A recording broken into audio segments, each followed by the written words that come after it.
Distinguished guests, please rise as we honor America with the playing of our national anthem, performed by the Ohio State University Marching Band, accompanied by the Milton Ruffin Gospel Chorale.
Welcome, everyone.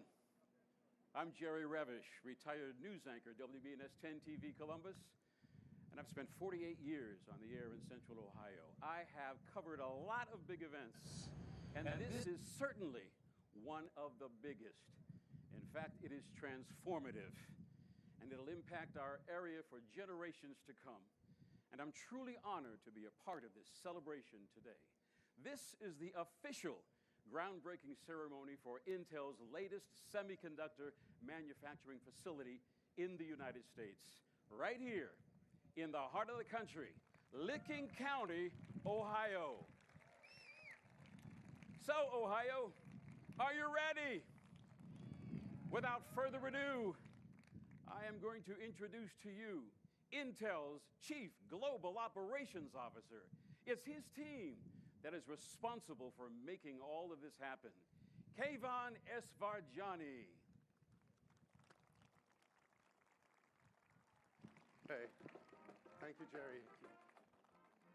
Hey, good morning, everyone. As Jerry mentioned, I lead Intel's Global Supply Chain and Operations Organization. It's a beautiful morning here in Ohio, and we really, really appreciate you being here with us as we celebrate the groundbreaking of Intel's newest US greenfield semiconductor manufacturing sites in decades. So exciting, folks, because every aspect of human's existence is becoming digital. And this would be cars, PCs, data centers, AI and e-commerce, social media, heart monitors, electrical grid, transportation. List goes on. And they all have one thing in common. What is that? Semiconductors. This is why they're so important. These tiny chips are behind the technology that powers the digital lives. These chips thrive on innovation and are critical to the foundation of the US economy, national security, and technology leadership. And once established, here in the Silicon Heartland of leading-edge manufacturing will help to balance the global semiconductor supply chain. And we are off to an amazing start. I tell you, initially, when we started this project, I thought it was going to take us another year and a half to basically even get through the permit, get the lands going. And right behind me, we already started. We're groundbreaking the construction only 6 months after our original announcement. So this is really, really exciting. It tells you the winning team that we have here in Ohio, they do what it takes to win. I want to thank all of those who have really brought this project to life. Of course, thanks to Governor of Ohio, Governor DeWine, Lieutenant Governor Houston, also all the Ohio legislators and U.S. Congressional and Senate representatives. Thank you to the Jobs Ohio, the New Albany Company, the City of New Albany, along the leaders of Licking County, neighboring Johnstown. Thank you for the passionate administrations and educators, the Ohio State University and other advanced learning institutions in the regions. The tremendous progress. Intel cannot do this alone. It takes all of us as a family.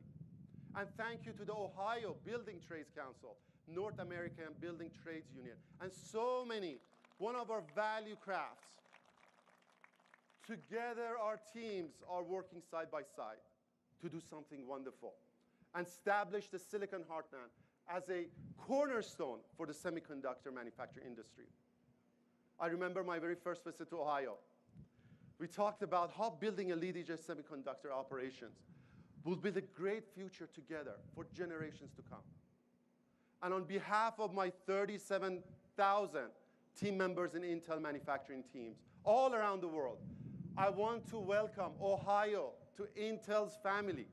Now let's hear it from the team. Let's roll the video. Intel welcomes Ohio. Welcome to Intel, Ohio. Go Buckeyes. Welcome to Intel. Welcome to the team.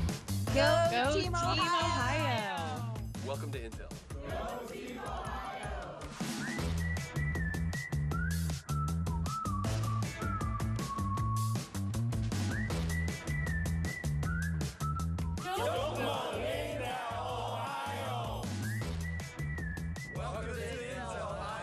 Welcome to the family. Welcome to Intel.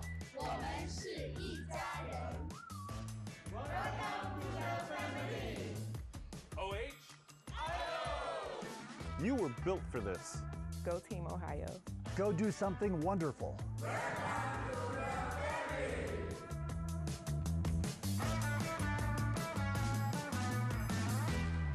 Yay. So as you can see from this video, this is our team members all over the world. We're celebrating this union across the company, and we couldn't be happier. The Ohio site joins an international network of Intel's world-class facilities, and we play a critical role in delivering leadership semiconductor products for Intel internal products, as well as our foundry customers. Building a mega site like building a small city that requires significant infrastructure investments and extensive support services from many of our partners. The two fabs under construction right here behind me, these are going to require concretes that are like building two of the world's tallest buildings, largest skyscrapers in the world, and enough structural steel to build 8 Eiffel Towers. This is the state-of-the-art manufacturing to scale and produce Intel products of PCs, data center, chipsets, networking, devices, and the world is counting on us, as well as the foundry customers, to really support their own design using Intel's process technology. All of this will require a diverse team of highly trained engineers, technicians, delivering millions of chips every day. For this initial phase, we're starting to hire 3,000 high-paying jobs for Intel employees that are technicians and engineers, all the way from starting out of community colleges to PhDs. And we will also be hiring all the supporting infrastructure, such as 7,000 or so construction jobs. And of course, we're going to attract our supplier base. Many of them are here today. The impact of building a semiconductor operation has a 10 times multiplier based on third-party studies. So this is very, very exciting. And later in the program, my good friend and colleague, our Chief People Officer, Christy Pambianchi, she's going to share the exciting details about Intel's commitment to the workforce development here in Ohio. Building the fab is one thing. Another thing is make sure we have a pipeline of talent. And with leadership comes responsibility.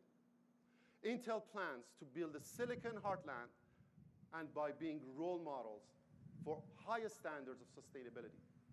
When it comes to electricity, water, and waste, Intel will not miss a beat. We are going to be the role model, and Intel has been a leader for sustainable semiconductor manufacturing for decades, designing and constructing our buildings in accordance with the U.S. Green Building LEED standards. Intel uses 100% renewable electricity across our U.S. operations. Intel is net positive for water use in the U.S. What does that mean? That means we are restoring and recycling more water than we actually intake. That is the investment we are going to do in the overall water facilities in order to make sure that happens. We share Ohio's sense of caring for precious resources, and we're committed to being a role model corporate citizen in the region. Personally, I have learned a lot about Ohio in this wonderful community. I appreciate Ohio's strong agricultural heritage and the thousands of family-run operations across the state. I admire Ohio's proud heritage as an industrial and manufacturing powerhouse with a deep-rooted culture to do what it takes to win. Together, as a family, we are going to create a wonderful legacy that will play an essential role in the global stage for generations to come. So I say, Ohio, let's build.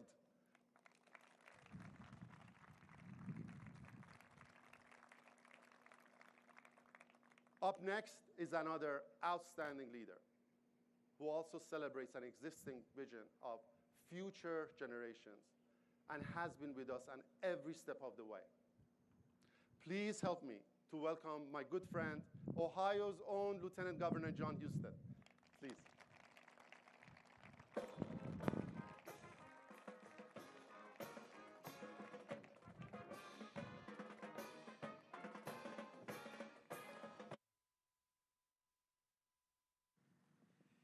Thank you, Kayvon. It's an exciting day here in Ohio. Beautiful day. I think Kayvon was trying to maybe get the opportunity to dot the I at a Buckeye football game with his enthusiasm there. Well, we would like to welcome everyone to the Silicon Heartland. That's what we started here today.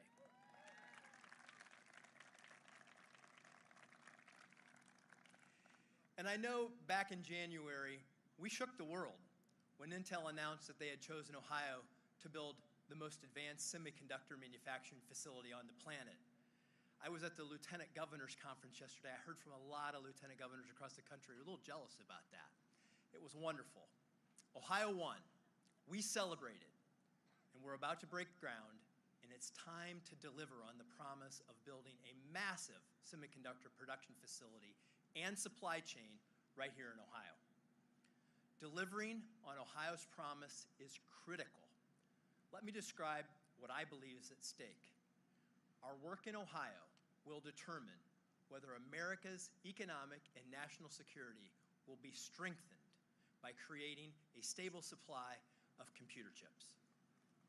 Exactly. Incredibly important. It will determine how Ohio fulfills the promise of becoming the center of high-tech manufacturing in America, so our children and grandchildren will never have to look beyond Ohio for great career opportunities.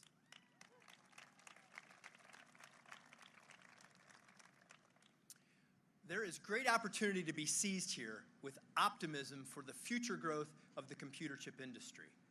Every smartphone, electric vehicle, appliance, data center, and beyond will need more processing power, which will demand smaller and faster chips. And annual chip industry revenues are expected to hit $1.35 trillion by 2030, more than doubling from where it is in 2021 at $553 billion. Think of the market opportunity that's out there for Intel, and we want to help them win it.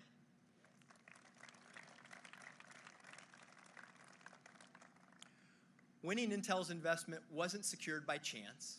It was won through great collaboration with the private sector and leadership in government at the local, state, and federal levels. And today's groundbreaking is not the end of that collaboration. It's only the beginning. As I often say, those who collaborate best are the ones who win. We here in Ohio have been pulling together as a team with our higher education institutions, career tech, and high schools, businesses, and legislators to ensure that we can collaborate on securing the workforce needed not just for Intel, but for their growing list of 169 suppliers across 29 Ohio counties. Ohio state and local governments still must build highways, roads, water systems, sewer treatment facilities to accommodate the enormous scope of this project.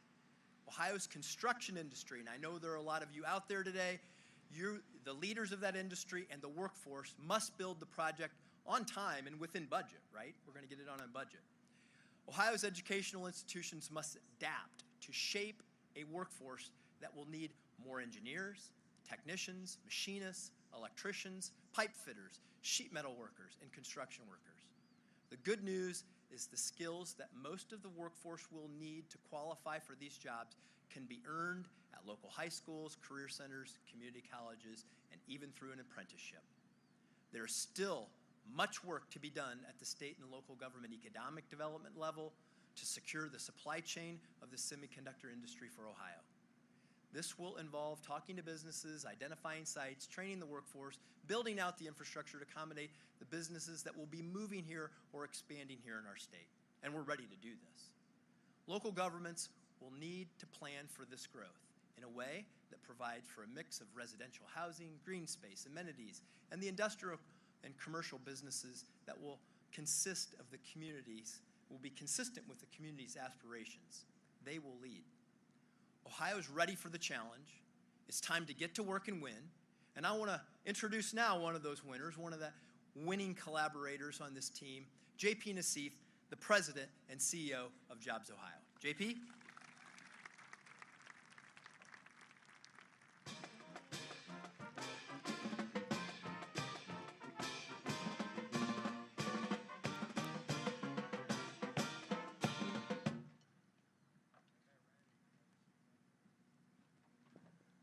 Thank you very much, Lieutenant Governor Husted.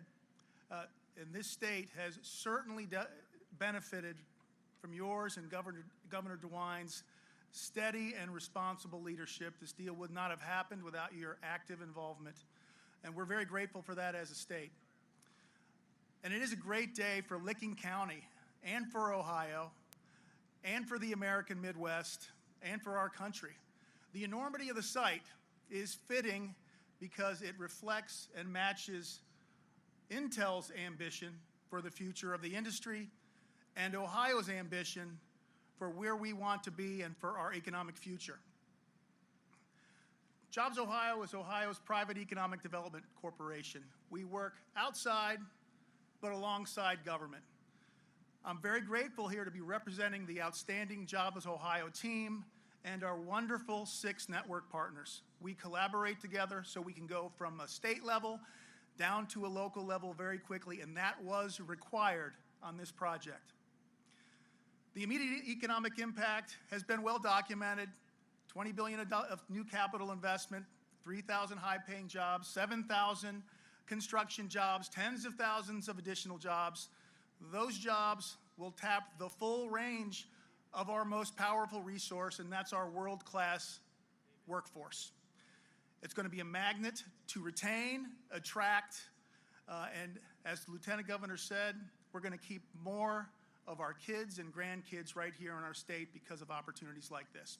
Ohio's already home to 140 Intel suppliers, and in partnership with the state of Ohio and our regional partners, we are already in discussions to bring many others to our state. And to the suppliers, other businesses, families, workers that are considering where you want to build your future, your lives, your fortunes, we welcome all of you to come here to Ohio. Again, we're very grateful for this opportunity. We're grateful that Intel chose Ohio, and we're grateful for the leadership of Governor DeWine and Lieutenant Governor Husted. Thank you. Let's go build it. And now, one of our wonderful partners that Kayvon referenced earlier, who's going to work with the Jobs Ohio team and the state of Ohio and the local governments and the academic institutions to build the workforce, Ms. Christy Pombianchi.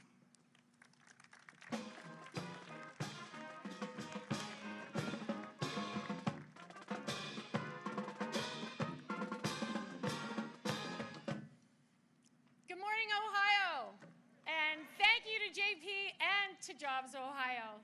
The partnership between our teams has been invaluable as we break ground here today in the Silicon Heartland. As Chief People Officer, my priority is attracting and retaining the world's best and brightest engineers and technicians who are going to help propel our company and the technology industry as a whole going forward. And the work we're starting here is more than talent strategy. This is an opportunity for Ohio, and this is an opportunity for America.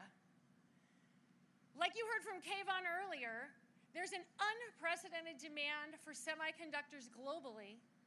And as we break ground here in Ohio, we take another step forward in meeting the demand and revitalizing U.S. manufacturing, maintaining American competitiveness in technology, and reducing the supply chain risks we experienced during the pandemic. As we expand our semiconductor manufacturing footprint, we need a robust workforce pipeline with strong skills in technology. So with the funding that the U.S. CHIPS and Science Act provides, demand for talent in technical fields will only tighten in the coming years. In fact, the Semiconductor Industry Association recently suggested that these incentives could add as many as 280,000 jobs to the economy. And that's just in one industry. At Intel, we already plan to create over 6,700 high-tech jobs supporting the current expansions we have in the United States, including the project here, over the next few years. And this expansion will create a ripple effect, adding tens of thousands of jobs across our ecosystem and our partners. But with this expansion, we have to invest in education now to ensure that we have the talent that we need to fulfill this project, as well as help the U.S. regain its leadership position. So leading-edge chip factories are actually made by the people within them. A fab is an ecosystem with a diverse, reliable workforce that includes trade workers, highly skilled trained technical workers. It includes engineers, relevant degrees in science, technology, engineering, and mathematics fields. Earlier this year, I had the honor of announcing Intel's intent to invest $50 million directly into Ohio higher education.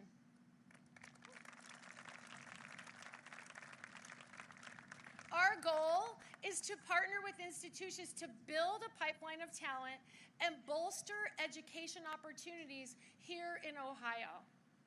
Since then, we've reviewed dozens of proposals to fund collaborative, multi-institution research and education programs which emphasize real-world experience and innovating in semiconductor fabrication.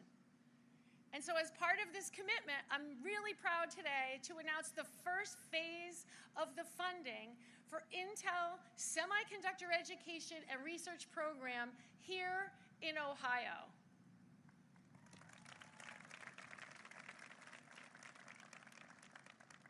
Under this first phase that we're announcing today, we're providing $17.7 million funding 8 proposals from leading institutions and collaborators in Ohio. These 8 proposals involve more than 80 higher education organizations across Ohio, and we expect to be able to support nearly 9,000 students pursuing degrees at the associate, bachelor, or advanced degree levels.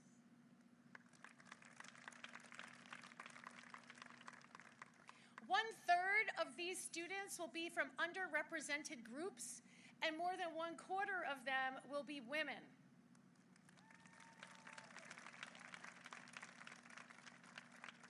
And Intel will support at least 1/4 of these 9,000 students with scholarships. Through these grants, we will foster a diverse pipeline of homegrown talent. I'm so proud to move forward with these initiatives between government, industry, and academia so that we can solve the high-tech workforce challenge, create great high-paying jobs in the United States, and close the technology skills gap by empowering a diverse generation of skilled workers who can help us continue to innovate and grow. At Intel, we create world-changing technology that improves the lives of every person on the planet. And we can only do that by closing the technology skills gap and creating a robust pipeline filled with the talented and diverse technologists of the future. Thank you so much for your time today. Now let me introduce our next guest. He's a scientist, a scholar, an evangelist for innovative thinking, and as president of and the CEO of the Center of Science and Industry here in Ohio, he's shepherding the leading science center to its next iteration in a legacy of success. Please welcome Dr. Frederick Bertley.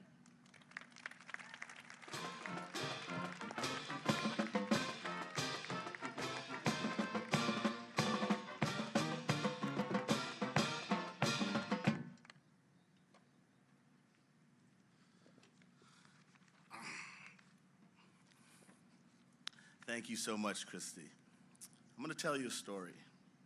On October 4th, 1957, traveling at 18,000 miles per hour, a 200-pound sphere, no bigger than a beach ball, completed its first elliptical orbit around our precious Earth. The Russians successfully launched Sputnik, broke the space barrier, and our world was forever changed. This event catalyzed a series of transformational changes for this great country. President Eisenhower used that Sputnik crisis, as he called it, to galvanize America's science, engineering, technological movement, and with the stroke of his pen, created NASA. And then President Kennedy uttered his famous words in that amazing Bostonian accent: "In this decade or the next, we will send a man to the moon, not because it is easy, but because it is hard."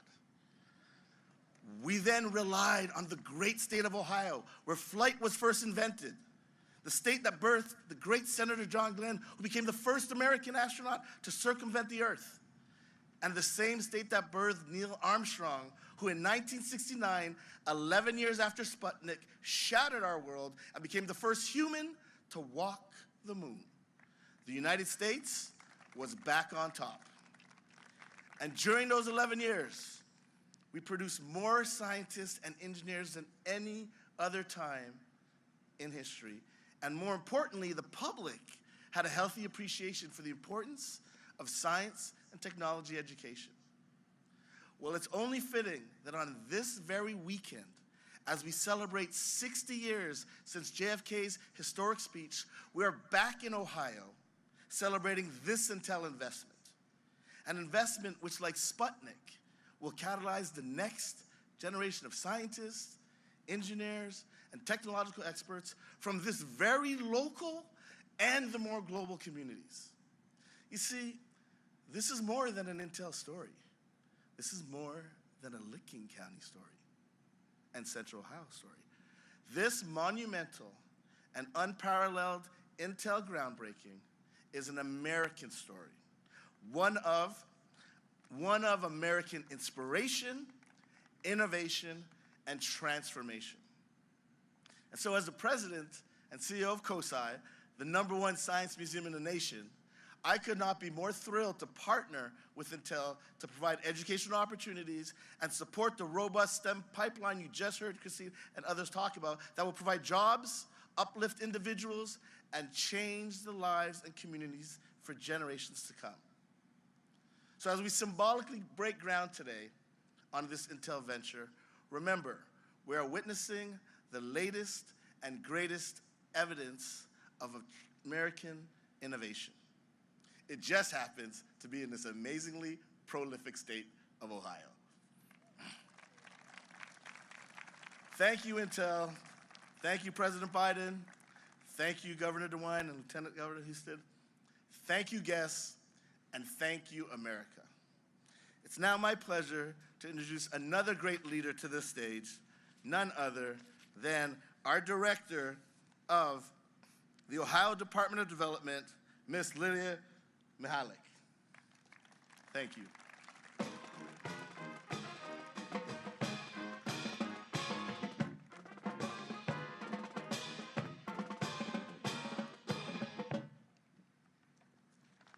Well, thank you very much, and good morning, everyone. It is so thrilling to be here with all of you today to join in this incredible celebration. It, as always, is a beautiful day here in Ohio, and you can really sense the energy and the excitement that's quite frankly been building for this project for months. In collaboration with Intel and our partners at every level in this state, we've been moving quickly since our announcement in January to be able to get to this point. And it's no surprise because swift, bold action is what Intel and Team Ohio are all about. Be bold, think big, innovate. That is the attitude of the DeWine Husted administration, and I know for a fact that this culture of leadership was a very critical factor in Intel's selection of Ohio. Intel could have gone anywhere, but they chose Ohio because we have all the right assets. Living here is affordable, our economy is thriving, and this administration is investing in things that make Ohio the best state to live, learn, work, and play. As Governor DeWine has said, our goal every single day is to make Ohio the land of opportunity, and the arrival of Intel presents so many new opportunities. The Intel project will put Ohio on the map as a national leader in innovation and technology, and its positive impact on our economy will help make Ohio a more prosperous and vibrant place for everyone living here. It's a historic opportunity that will benefit generations to come. As has been said, it is really exciting to think that moms and dads won't have to send their kids to different states to pursue careers in this industry. Instead, they can stay put, build their future, and raise their families right here in the Buckeye State. This new era in manufacturing begins with Intel and will lead to more high-paying jobs for Ohioans, more money being spent in Ohio, and of course, more people calling Ohio home. As a result, the Ohio that we know and love today, well, it isn't going to be the same. It's going to be even better. And today's groundbreaking sets that transformation in motion. I'd like to thank Governor Mike DeWine, Lieutenant Governor John Husted for your leadership, as well as Intel and all our partners at every level who have and continue to work to make this project a success. It is so rewarding to see what we can achieve together. What we have here in Ohio is simply amazing, and we are so proud to have Intel as a part of our thriving community. OH! Very good.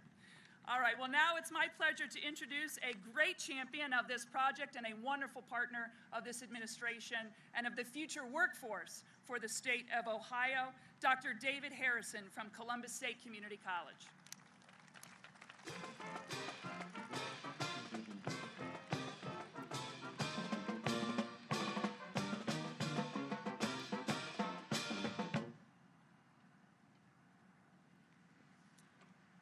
Thank you so much, Lydia. This is so exciting. This is a great view, and we are so glad to have you here this morning. One of our practices at Columbus State is to start every gathering with gratitude, and I want to do that here this morning. There's so many who made this historic day possible. I want to thank Governor Mike DeWine and Lieutenant Governor Husted for their vision and commitment to possibilities. I want to thank Jobs Ohio and One Columbus for their strategic leadership. I'm grateful to our elected officials in Ohio and Washington for believing in the people of our state and putting that belief into action.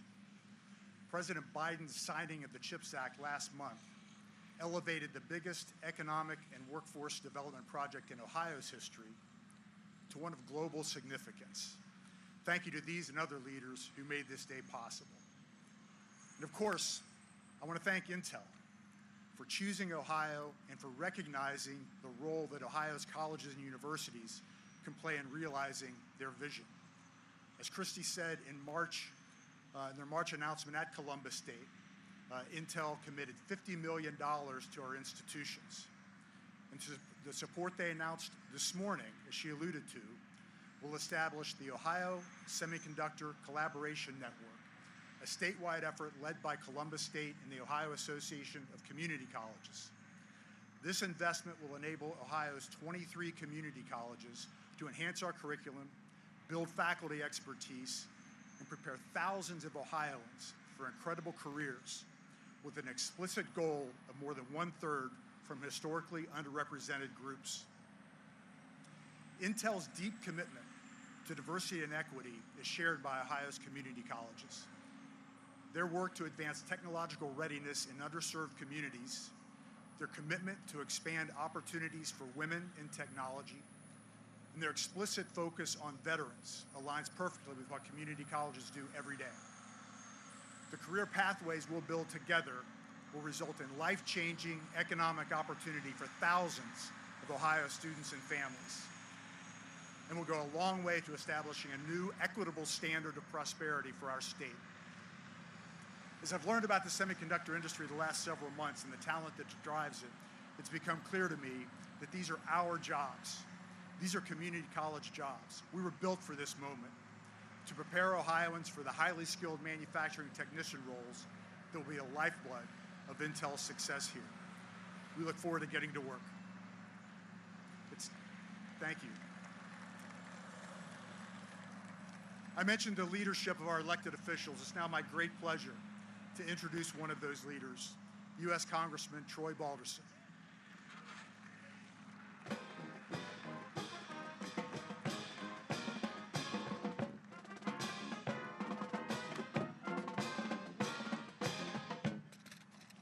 See how excited I am?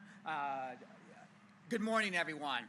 Welcome to Licking County, and welcome to the 12th Congressional District. Today's celebration is about opportunity. It's about our kids. It's about restoring American leadership. It's about creating something to be proud of. I'm honored and blessed to represent the 12th Congressional District, which is now transforming into what many are calling America's Silicon Heartland. I want to start by thanking Pat Gelsinger. Thank you for the confidence that you've placed in Licking County and the state of Ohio. I also want to congratulate Governor DeWine, Lieutenant Governor Husted, the administration for their successful effort to land this project for Ohio. In recent months, there's been a renewed sense of excitement and anticipation about the future here, especially for our younger Ohioans. The Intel team is already recruiting talent. Just last month, Intel set up a hands-on learning exhibit for kids at the Hartford Independent Fair. The little things matter. The people here matter, and Intel gets that.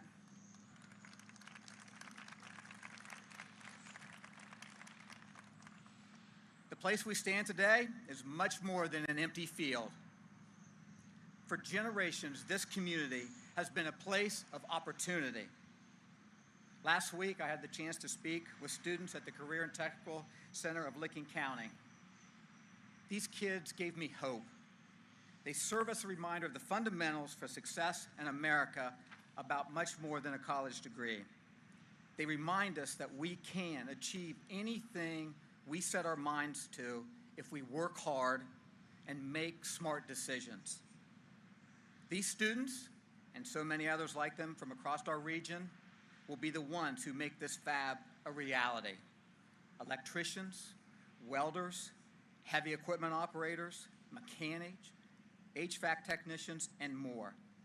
These opportunities for these students has never been greater.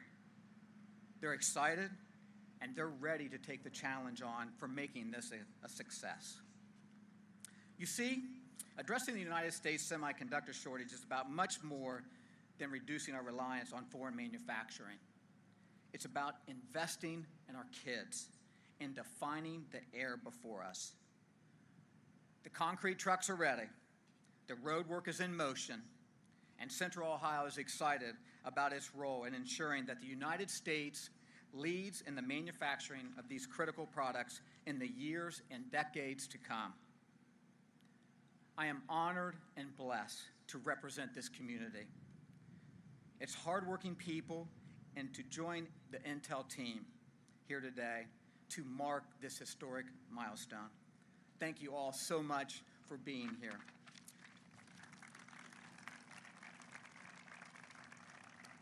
It's my honor now to welcome Intel's brand new plant manager, Jim Evers, to the stage. Jim is going to be running this site and Intel's top executive in Ohio. Supposedly, I have not confirmed this, so maybe I shouldn't say this, but he has moved, he is in the process of moving, so please give a warm Buckeye welcome to Jim Evers.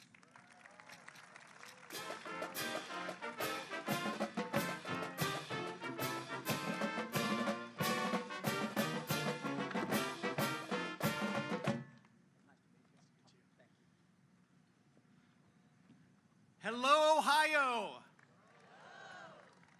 I have the immense privilege of leading the Intel Ohio team. I first put on my Intel badge 28 years ago as an operator in our Arizona factories and moved here just last week, it's true, to the Buckeye State. It's been an incredible journey from that first day to today, celebrating the beginning of the Silicon Heartland with all of you.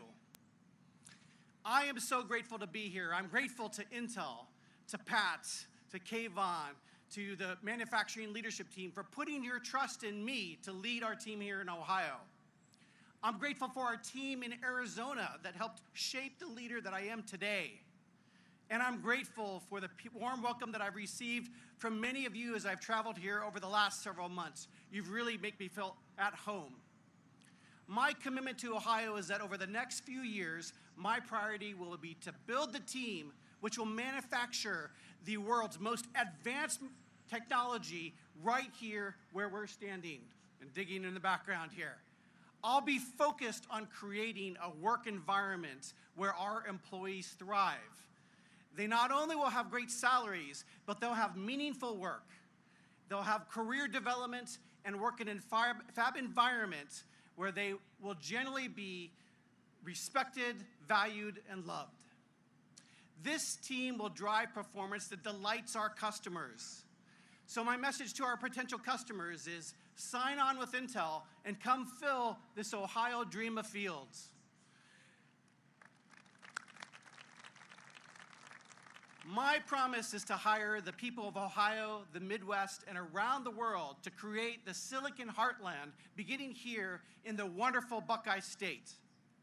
Together, we will build a culture that unites the best of Intel with the best of Ohio to honor the rich culture and heritage of the Midwest. No promise is worth anything without a plan, so how we deliver on that promise is very important. We will run our business with the highest integrity, doing things the right way. We will be a great neighbor, and we will show up in the community and volunteer. We will protect our precious environment where we live. As we hire the Silicon Heartland workforce, we will do it with diversity in mind, with the vision to one day reach population-level representation. We need some help from our educators, including those from K-12, to encourage science, technology, engineering, arts, and math education. I think Christy gave us a good investment news today. I really believe where diversity thrives, innovation thrives. It took me 28 years to build 4 fabs in Arizona. I hope to move faster and deliver beyond that here in Ohio. So Ohio, let's build. So as we get ready to put shovels in dirt, I'd like to invite a couple people up. First, I'd like to invite Finn Ashby. Finn is an 8-year-old son of an Ohioan. I hope one day will be an Intel engineer. Our Intel team noticed Finn's passion for engineering at the Hartford Fair last week. Finn worked his way through every Intel project and spoke to every Intel engineer with great enthusiasm. I knew I just had to meet Finn, so earlier this week we had ice cream, and I got to see for myself this brilliant young future engineer and listen as he explained to me how light bends and the images on the walls of a restaurant. Really amazing.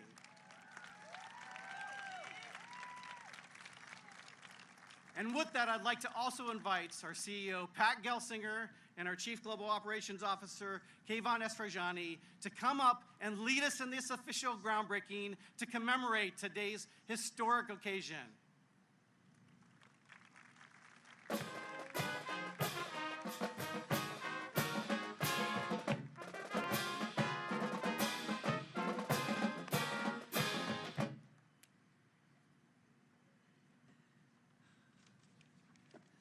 Thanks, Jim, and it's so nice to meet my future replacement. He's not just going to be an engineer. This is the CEO of Intel that you're looking at. And I'm so excited to be here, even more excited than we announced our investment back in January. And when we announced that investment, we declared the end of the Rust Belt, Troy, and the beginning of the Silicon Heartland. Doesn't that get you excited? The Rust Belt, it is dead. The Heartland begins. And of course, this is part of a globally connected society. And yesterday, we saw the passing of 7 decades of leadership by the Queen Elizabeth of England. And I think we can all just say that is extraordinary leadership over an extended period of time. The longest reigning monarch in Britain's history, and a steady presence on the world scene of leadership as well. So we can all take heart that that is what leadership looks like.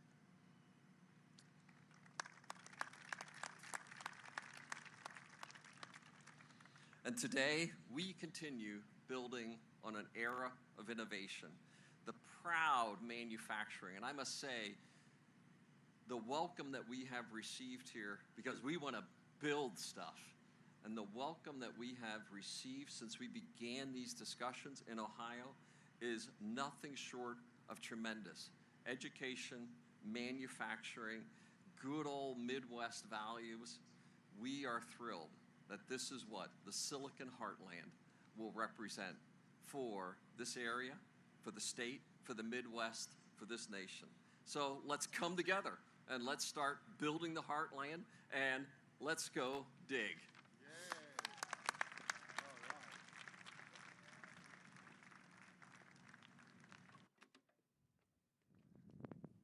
right.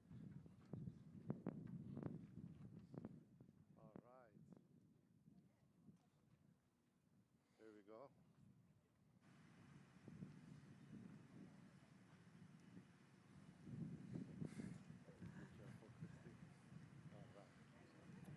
Okay. All right, here we go.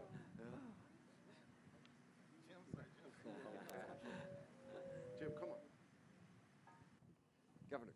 Governor. Yeah.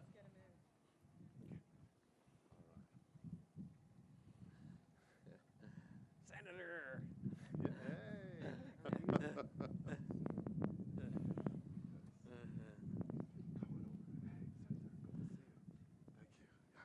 Okay, ready? 1, 2, 3. Yeah. Let's dig. Woo! All right. Yeah, we got a lot of moves. We have more work to do back there. Anybody interested? We can use some help. Yeah. I know, exactly. I'm Mike Nice. I went to Ohio State Building Trades, so I'm going to build this thing. All right. Awesome. Thank you, Mike. Yeah, I represent the Thank you. 100,000 men and women that All right. hard hat on in Ohio.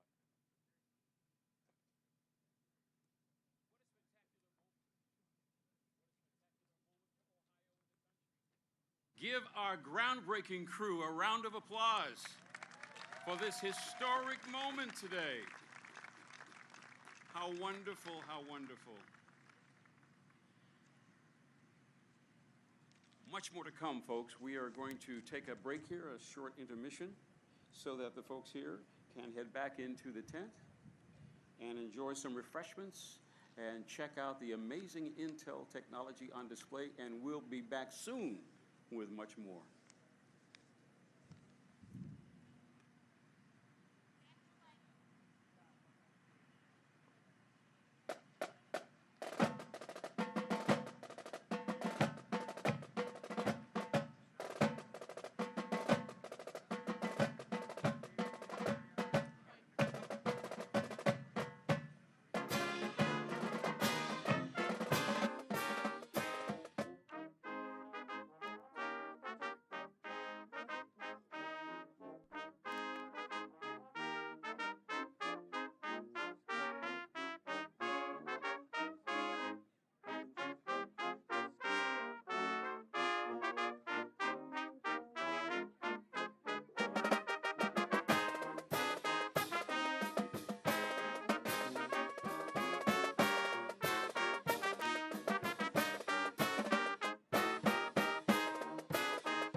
under the... We're asking you to please go back inside the tent. Come out of the seats and go back inside the tent, if you will, please. Thank you so much. We really would like for you to vacate the seats out here and go back into the tent, if you will. Thank you so much.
May I please have your attention?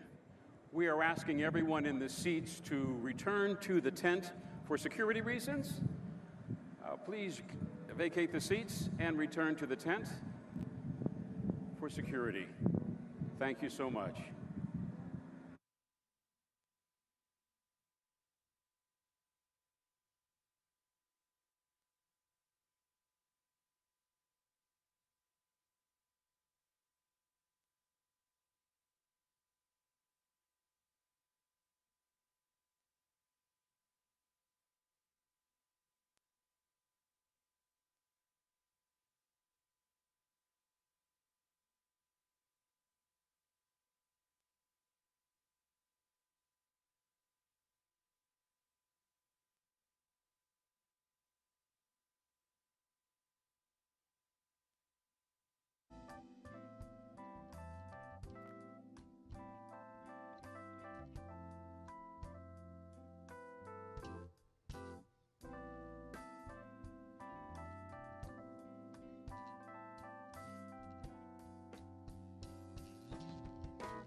right, welcome back, everyone. Let's get ready for the second part of our program to start. So once again, follow behind the Ohio State Marching Band and take your seats outside. Hit it.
Yeah, I'm setting him up.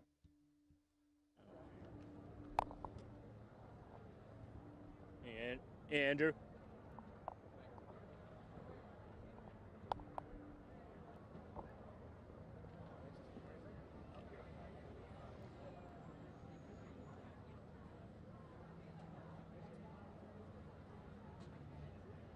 Jonathan, do you mind with this? What do you need? Just to hold this, grab the line.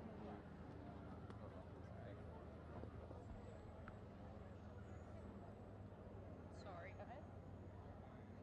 Okay, you ready? This is the 645-1225.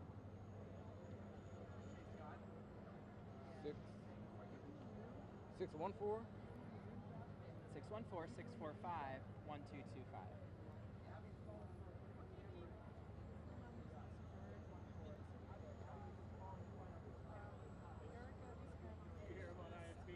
I'm just dialing in. Happy was just asking you.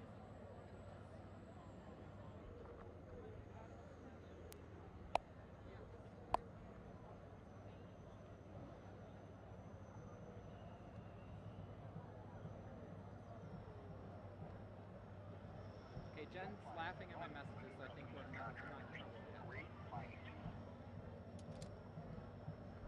Do they look like they're getting ready to start? I sent them this.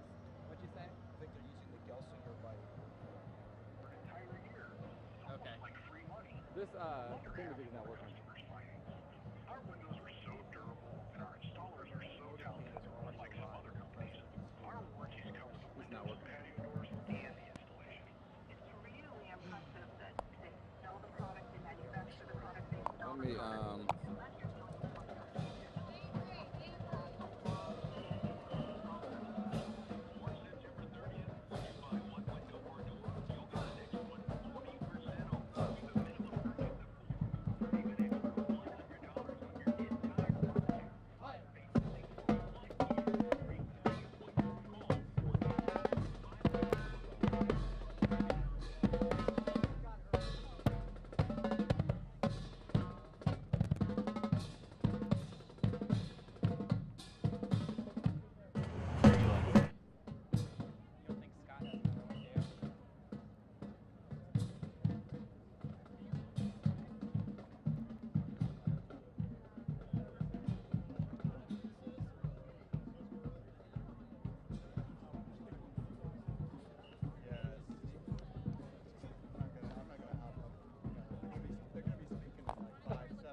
line did you dial into? Line 1? Yes.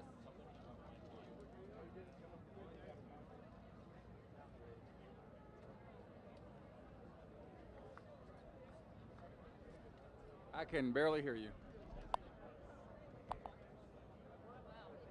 Yeah, just speak louder because I am out in the lands.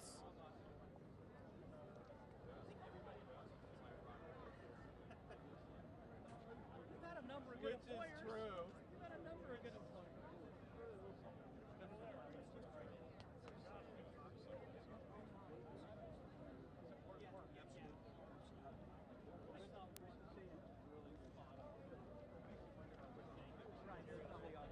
While it's going on? Why would I talk?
We are about to begin our program. Please take your seats. We're about to begin our program. Please take your seats. Thank you. Did. Almost didn't, but I did. Touch and go there for a minute.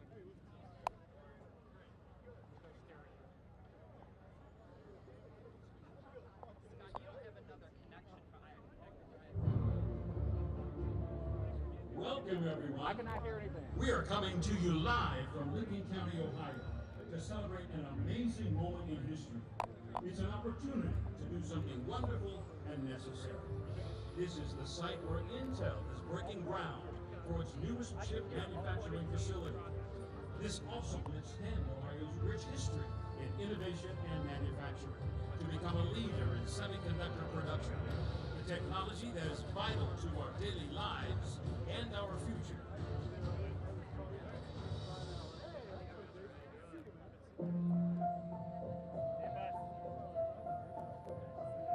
From this beautiful land springs great opportunities to do something wonderful.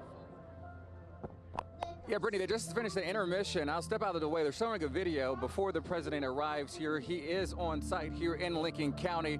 About 30 minutes prior, we heard from officials from Intel, also community leaders and leaders here in our community talking about the impact that this will have on Ohio as a whole. This is really a major historic day here in the city. $20 billion, this Intel project is the largest single provider sector company investment in Ohio's workforce, which is bringing a who's crowd here. We're talking lawmakers, union officials, local politicians, business leaders all gather here today to mark this historic day. During his speech that he's about to give, the president is expected to tout his efforts to boost domestic manufacturing using this Intel groundbreaking as a backdrop for that. As you know, that CHIPS Act, which was passed in Washington about a month ago now, providing funding for this Intel project here in Lincoln County. If you take a look off in the distance there, groundwork already underway here on this site. Over 900 acres of land for this development, which will start with 2 factories that can expand to several others across the area. So right now we are waiting for President Joe Biden to take the stage here. Brittany, we have been here since early this morning, and we have heard again from Intel leaders who are all excited about this opportunity to come here to Ohio. They have been on the ground for weeks now with employees here doing the groundwork, And right now the focus is on hiring from the Ohio workforce area, also investing into education, putting these positions available into area community colleges and schools. Let's listen into the program. That is coming with Intel's build here. We appreciate you all. Would you like to hear from the best damn band in the land? Hit it.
Thank you, band. We appreciate you.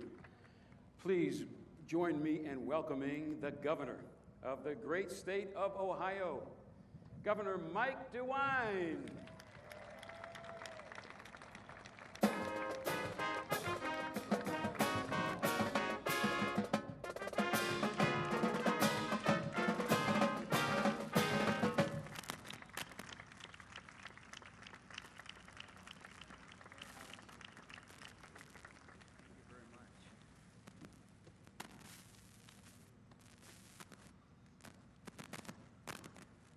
What a great day. What a great day.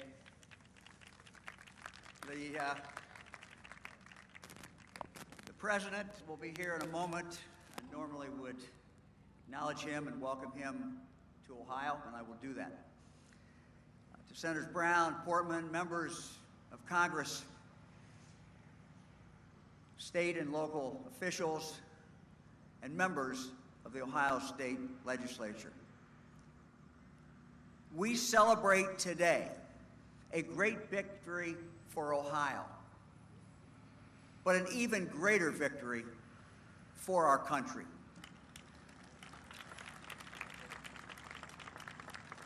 We have learned over the last few years that there are essential items, necessities, that we must make here in the United States of America. We can, we must, and we will make them here. To Pat Gelsinger, to Kayvon Christie, to the whole great Intel team, we know that we're entering into a long-term relationship with you. By choosing Ohio over 39 other locations across our country, think of that. You recognized and you put your faith in Ohio and in our people. On behalf of the people of the state of Ohio, let me say to you, we will not let you down.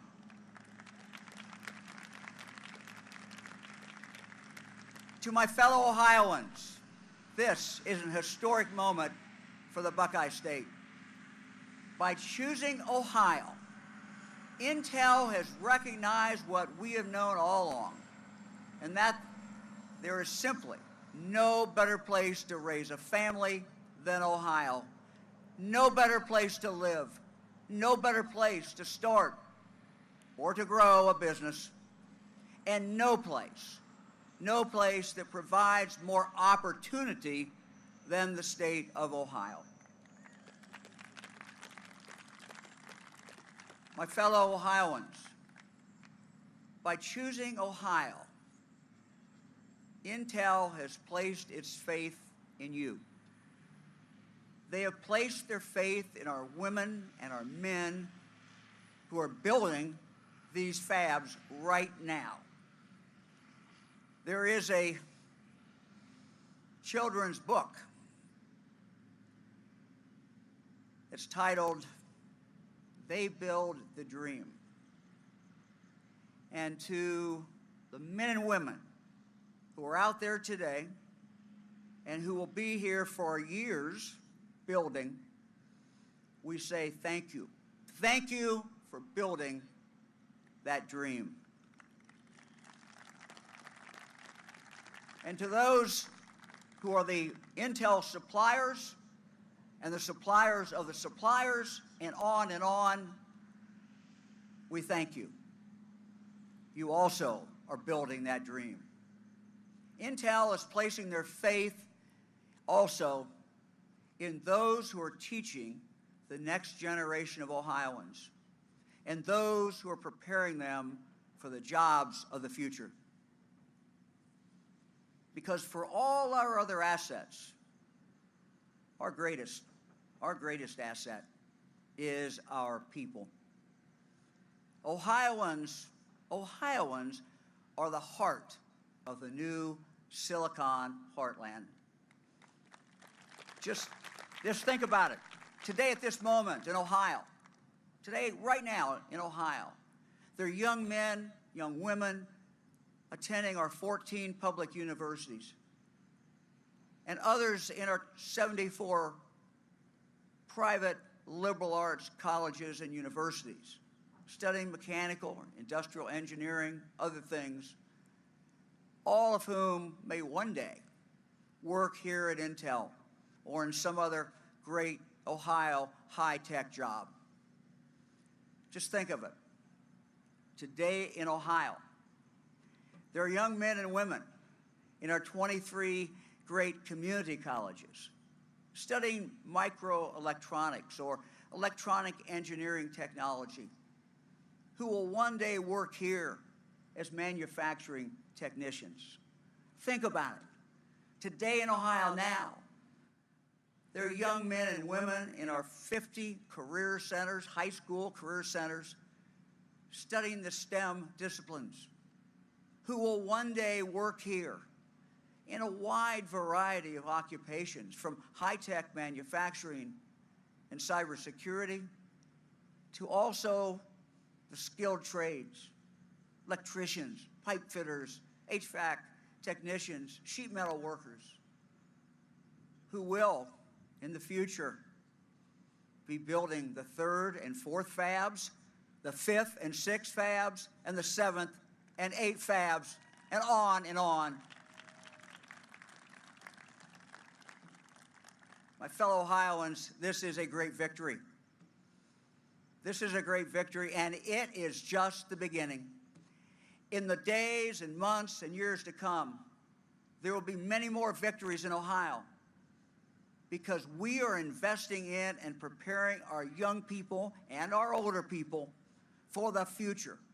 A future that is bright, a future that holds great promise, and a future where all Ohioans can live their American dream.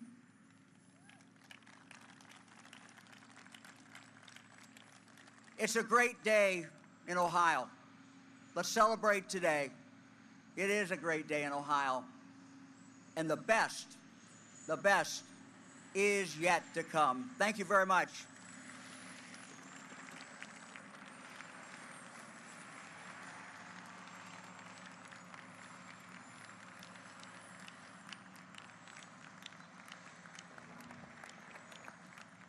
Thank you, Governor DeWine. We appreciate your remarks today. Now let's welcome to the stage a man who has given 12 great years of service in the U.S. Senate for Ohio, Senator Rob Portman.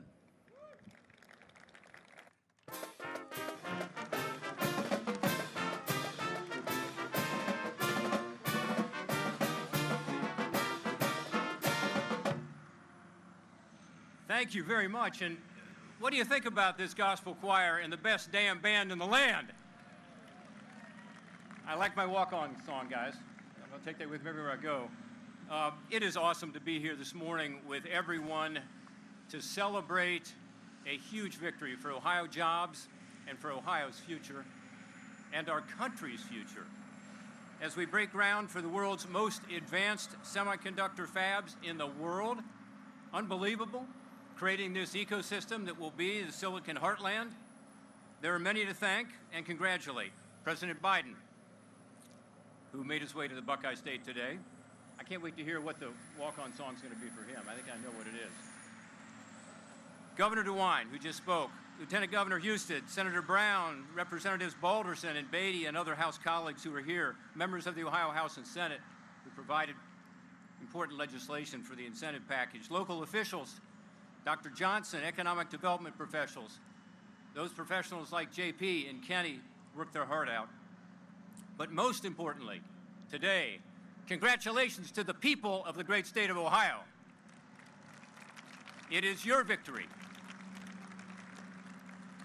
Today, as we acknowledge all the hard work that went into bringing Intel to Ohio, we also acknowledge the hard work before us that now begins as we begin to close America's competitiveness gap that has grown dangerously wide with regard to semiconductor manufacturing. I'm really proud that Ohioans will play an important role in closing this gap. Special thanks to CEO Pat Gelsinger and his Intel team for the confidence they have shown in the people of Ohio. Pat and I have had a lot of conversations in the last couple of years about what Ohio brings to the table. And I will tell you, as a Midwestern farm kid, he got it instinctively. He understood that our Midwestern values, hard work, resourcefulness, a legacy of manufacturing, and a willingness to embrace technology fit exactly what Intel needed. Incentives from the governor, the state legislature, and the local community didn't hurt. But honestly, every state had an incentive package. Ohio's pro-jobs, pro-business environment that Governor DeWine and the state legislature have nurtured helped. And the new federal infrastructure law was timely. But folks, none of this works without the skilled Ohio workforce that they need. Now it's up to all of us to earn the confidence that they have shown in Ohio, and we will.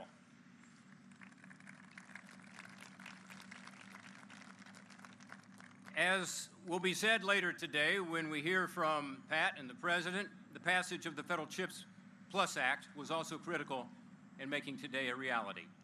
I was honored to help lead that effort in the Senate.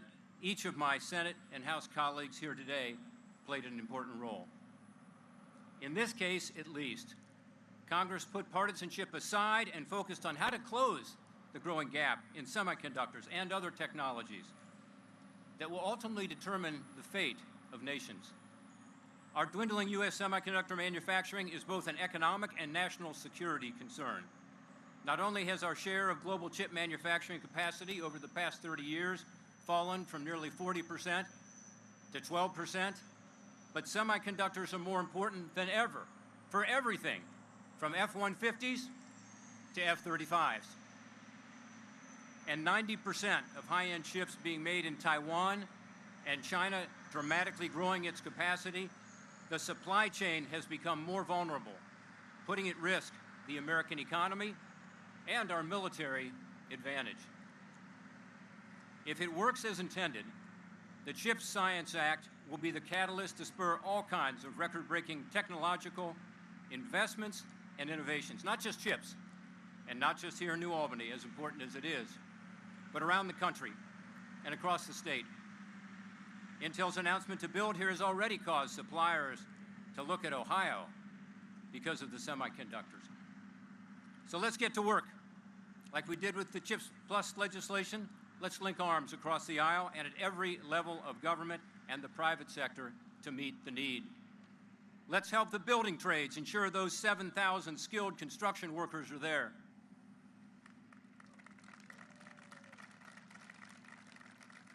Let's help Intel ensure that 3,000 skilled employees that they need and thousands of additional workers at suppliers across this state and region are there with the skills they need.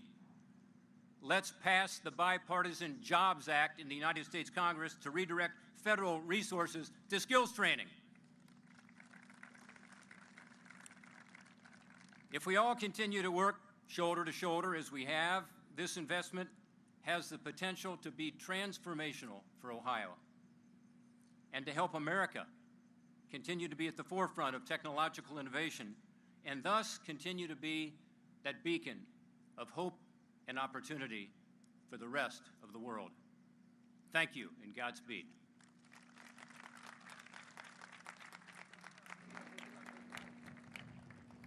Thank you, Senator Portman. Now we'd like to bring to the stage a man born in Mansfield, Ohio, and has been serving in public service since 1975, Senator Sherrod Brown.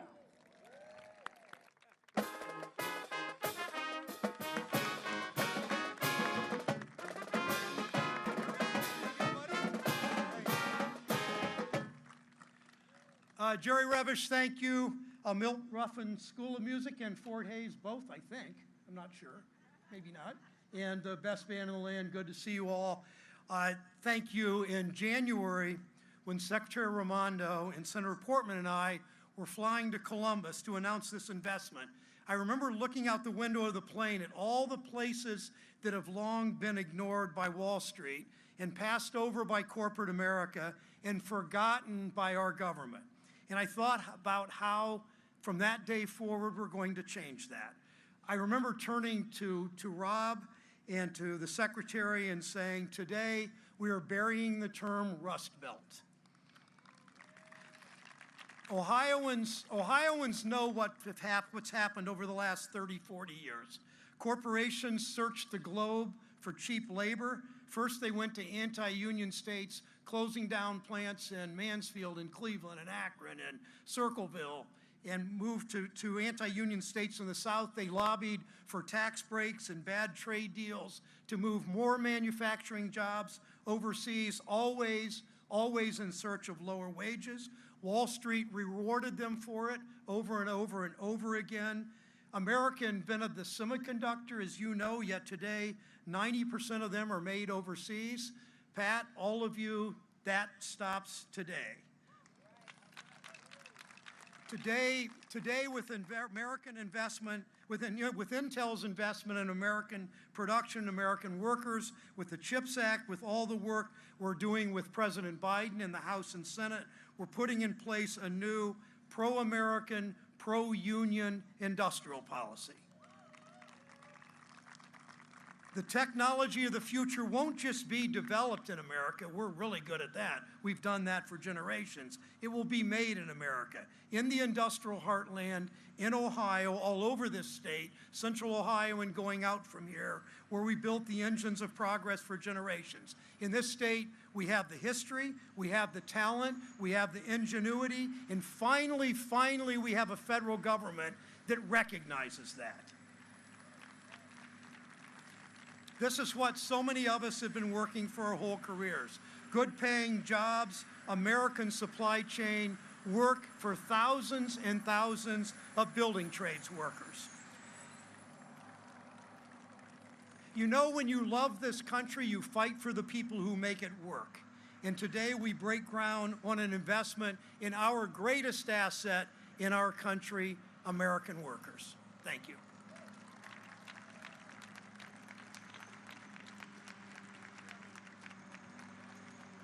Sherrod Brown. Our next speaker is a native of the Columbus area, and we so appreciate her. She's also the chair of the Congressional Black Caucus. May I present Representative Joyce Beatty. Thank you so much, Jerry Revish, and certainly to Fort Hayes and the Milton Ruffin Jazz Ensemble, the Ohio State Band, best damn band in the land. Let's give it up for them. It is indeed an honor for me to be here today on this historic day.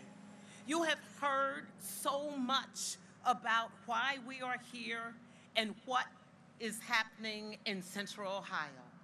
But let me just paint a picture for you. Today, on September the 9th, with this backdrop, we say thank you to Intel, my good friend, Pat Gelsinger. We say thank you to the United States Congress and the U.S. Senate, because it was 30 days ago, on August the 9th, that the President of these United States signed the CHIP Act. There was a lot of blood, sweat, and tears that went into this. But we knew what was good for this nation, for our national security. We knew what it would say to the great state of Ohio for jobs. It is a partnership that not often we can come and say, thank you, business leaders. Thank you, elected officials, Democrats and Republicans. Thank you, labor leaders. Thank you, community leaders. Thank you to the women, the minorities, and Black Americans who will share in this historic day. It gives me great honor as chair of the Congressional Black Caucus to share with you that we are the largest caucus in the United States Congress. And every one of my members, Pat, proudly voted for the CHIPS Act. And it will make a difference here and across the nation. So I say to you as our guests today, be proud for this historic day. It will make a difference when we think of the National Science Foundation. Director Ponce, thank you for your innovation and technology and believing in what we do. But most importantly, it is not often for a little Black girl from Ohio to be able to ride on Air Force One with the President of these United States to come home. So, Mr. President, I say thank you for letting me be on this ride and this journey with you. And most importantly, we owe him a big debt of gratitude for understanding the value and for making sure that he is here today. He said, I would not miss this. An opportunity to speak to everyday people, an opportunity to say that I believe in the future, because there will be thousands of thousands of thousands of thousands of thousands of thousands. You get my drift? Redundancy makes you remember it. of jobs that's going into this site. Jobs that will pay six figures, jobs that will take our students from universities and put them in this space, jobs that will be with laborers, skilled workers, engineers, and other people in non-traditional fields. So my message is to you, the two most powerful words that I can say, and that is Intel, my colleagues in the House and Senate, the governor, to all mayors here, to our two senators, and to Senator Brown, who I traveled with here, the two most powerful words I can say, thank you. But before I walk off, timing is everything. Please look to the aisle and you will see Congresswoman Eddie Bernice Johnson, who is the chairwoman of Science and Technology and led this. Welcome, my friend, all the way from Texas to be here today. Thank you, God bless you, and just in case you didn't remember, yes, I'm Congresswoman Joyce Beatty, and I approve this message. Thank you, Congresswoman Beatty.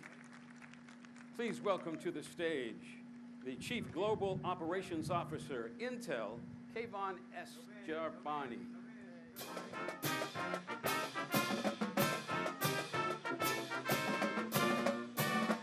Hi, everyone.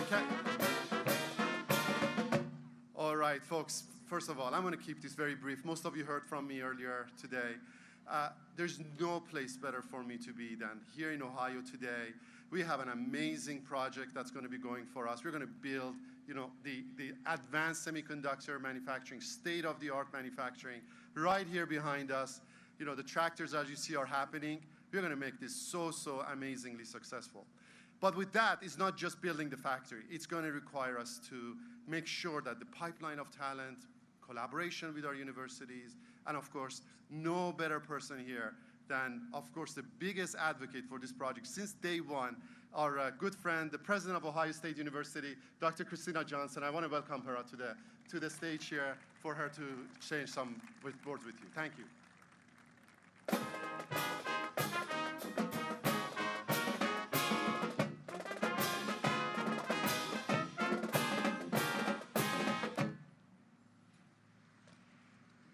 Wow, what a day. Mr. President, CEO Gelsinger, elected officials, and special guests, I'm so proud to be here today sharing this platform with not only you, but the Fort Hays Milton Ruffin Gospel Choral and the best damn band in the land. And I'm also so proud of the role that The Ohio State University and all the colleges and universities played in making this groundbreaking a reality. Most of you are probably familiar with Moore's first law, Intel's co-founder Gordon Moore's accurate prognostication that the number of transistors on an integrated circuit would double every 2 years.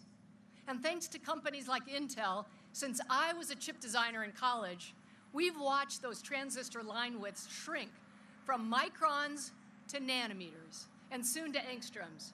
And the power of our devices increase exponentially. If you want to calculate my age, I just gave you all the facts. You may not be able to, however, or may be aware of Moore's second law, which predicted a harsher reality, that the cost of semiconductor processing facilities would also grow exponentially. So getting the United States back in the business of manufacturing state-of-the-art computer chips domestically is a breathtakingly capital-intensive and ambitious proposition. It requires a revival of that powerful private-public partnership of industry, government, and academia that has defined this country's best efforts in science and engineering since World War II. Today, we're celebrating Intel for having the vision to make this historical capital investment in Licking County.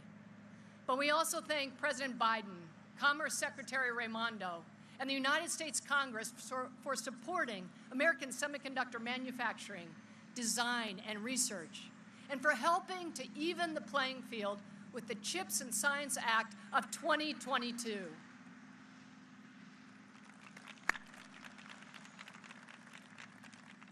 I have the privilege today of representing the region's higher education sector, which stands ready to educate the workforce that Intel and its suppliers and customers will need. At the same time, we support new advances in semiconductor technology through our research. Providing intellectual capital and groundbreaking research for this effort is bigger than any one university alone, and I welcome all the presidents of the Ohio universities that are here today in force. We've come together to create a network of colleges and universities and community colleges into a 12-university and college Midwest regional network focused on doing our part to foster a semiconductor ecosystem here. I want to thank Intel for its contributions to that workforce, education, and research, including pledging $50 million in direct support for Ohio colleges and universities, as well as another $50 million that will be matched by the Science Foundation for grants nationwide. And thank you, NSF Director Seth Panchanathan, who is here. Just today, Intel announced a $17.7 million investment in 8 projects in Ohio. And in addition, $4.8 million of that $17.7 is for the Advanced Semiconductor Fabrication Research and Education, or CAFE, that Ohio State will lead. We are so fortunate in Ohio to have political leadership that understands the importance of knowledge and in technology-intensive industries to our state's future, as well as the role higher education plays in developing the ideas and the people for those industries. I'd like to thank Governor DeWine, Lieutenant Governor Husted, Senators Portman and Brown, our congressional representatives, our Ohio Senate, our Ohio House, and all our elected officials. We couldn't do this without you.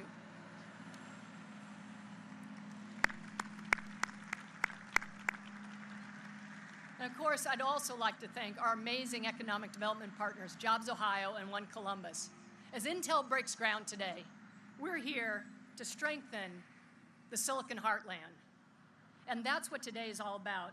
But you should know that 12% of the nation's engineers, bachelor's degrees, 18% of the country's doctorates in engineering, and 22% of the doctorates in engineering technology are earned at Big Ten schools.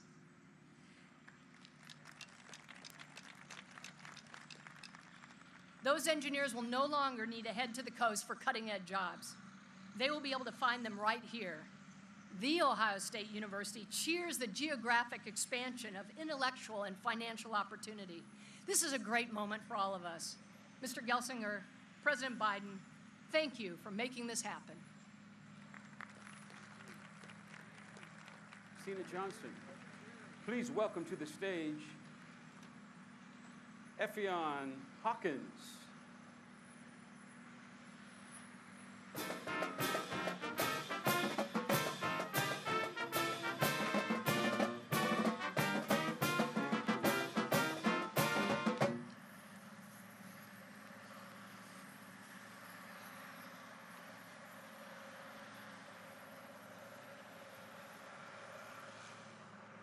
Good afternoon, everyone. My name is Effion Ibakate Hawkins, and I am a student at Central Ohio Technical College, working towards my associate degree. Intel's CEO, Pat Gelsinger, grew up next door, right in Pennsylvania, and started his career as with an associate degree from a community college. That's why I'm personally excited to be here celebrating with you all, because students like me, we have an incredible opportunity thanks to Intel. Please join me in welcoming Intel CEO, Pat Gelsinger, to the stage. Thank you so much.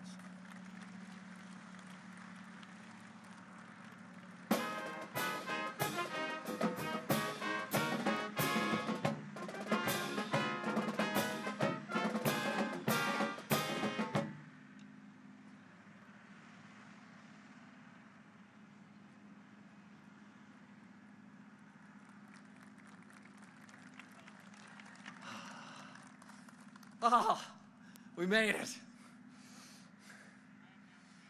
You know, and as you think about this moment, you know, I just ask you, what aspect of your life is not becoming more digital?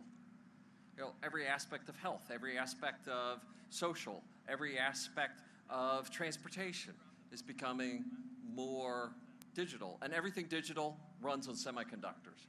And our ability to work remotely through the pandemic was because of semiconductors, to stay connected with our families and friends, to have virtual schooling and healthcare through this period of time. Everything, semiconductors, and our national defense is becoming more acutely dependent on semiconductors. And do we want our national defense to have the most advanced semiconductors in the world? You bet we do. And do we want to be dependent on foreign sources for those? You bet we don't. And for our entire history, we at Intel have performed the majority of our R&D and manufacturing right here in the US. We are the only US chip maker that does all the R&D, manufacturing leadership, technology development in the United States. And as we came to this period in our strategy, we put our chips on the table.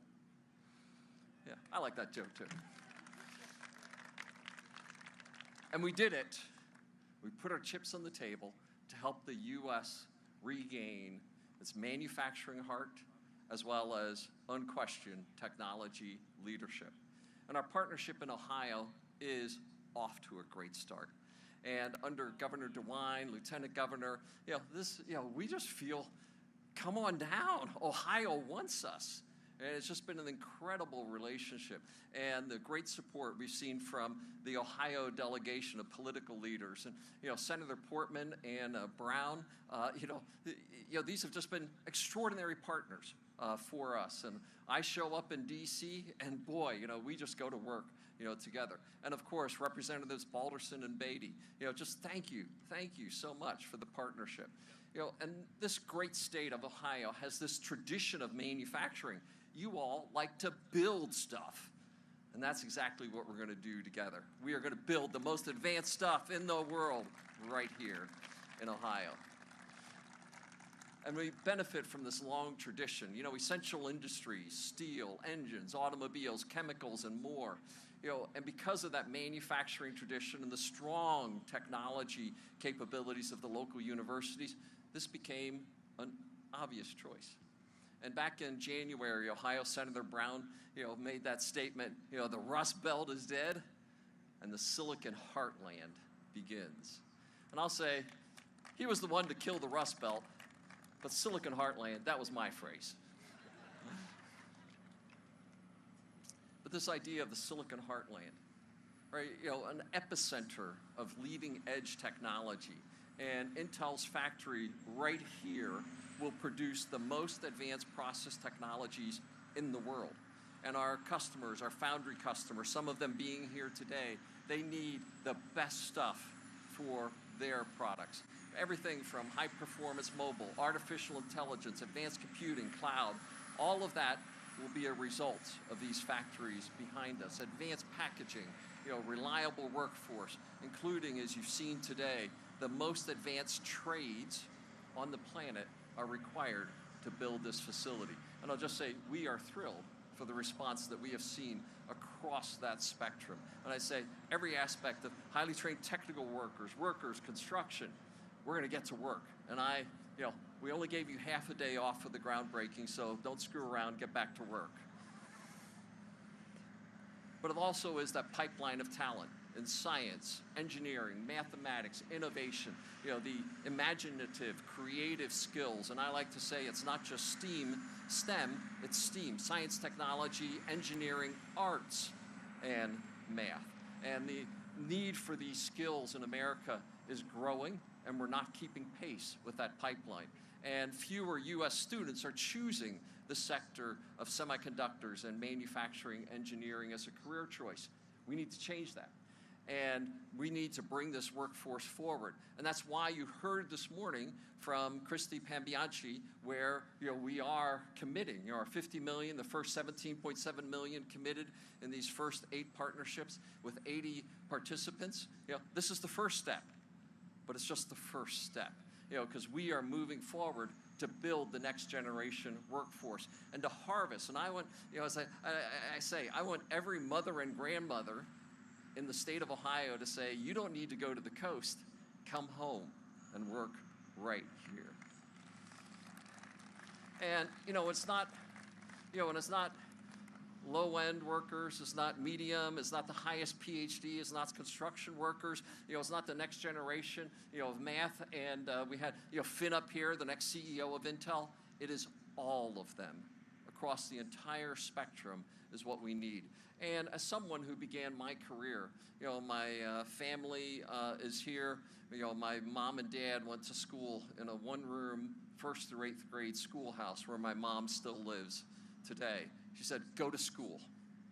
So I began I skipped my senior year of high school, got my associate's degree, and was hired as a young technician at Intel. I know what it feels like to go from the bottom upward. And that's the heart of Ohio. This idea of the community colleges, the most advanced universities, giving opportunity across that spectrum. And that's part of why I am so excited. And I was one state off, I was in Pennsylvania, sorry, right? And I always like to say that when you get to nowhere in Pennsylvania, we were just 5 more miles. Technology plays a critical role in building a digital future, a future that is equitable, prosperous, accessible, and inclusive for all. And this is why we are so excited about the things that we are going to do together here in Ohio. And when I first walked through the doors of the company that put silicon into Silicon Valley, why has so much innovation happened in Silicon Valley? Right? It's Silicon Valley. And this is the company, Gordon Moore, Andy Grove, Bob Noyce, the companies, the trinity that started Silicon Valley. And today, we're the company that's going to put the silicon into the heartland, the Silicon Heartland.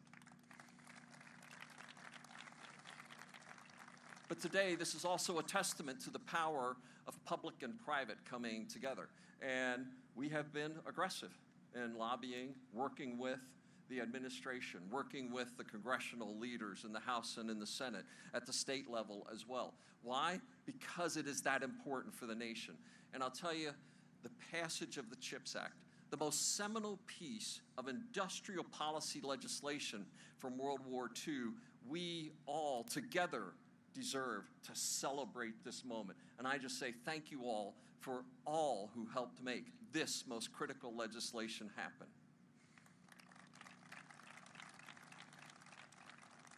And I just say, regardless of political affiliation, this is a proud moment where we reached across the aisle and we got something really important done.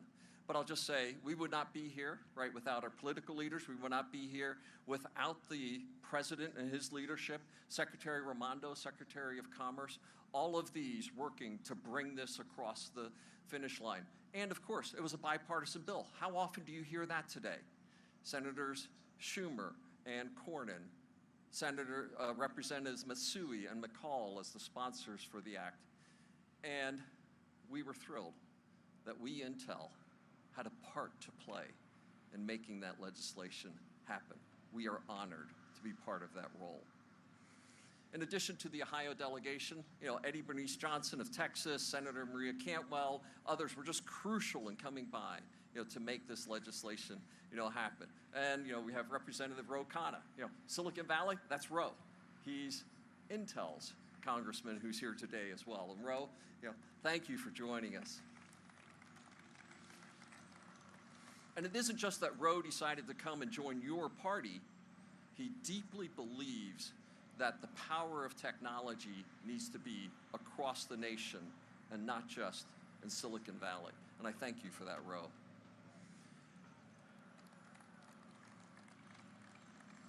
And with that, it is my honor, an honor that a farm kid from Pennsylvania should never even dream of, the honor to say the following words.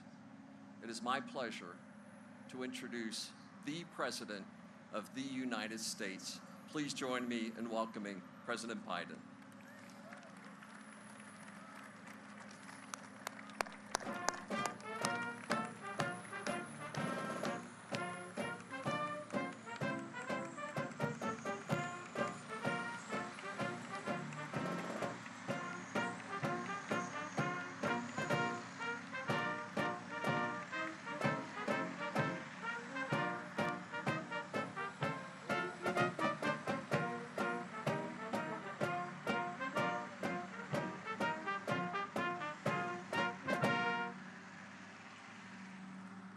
Thank you, Pat, for that introduction.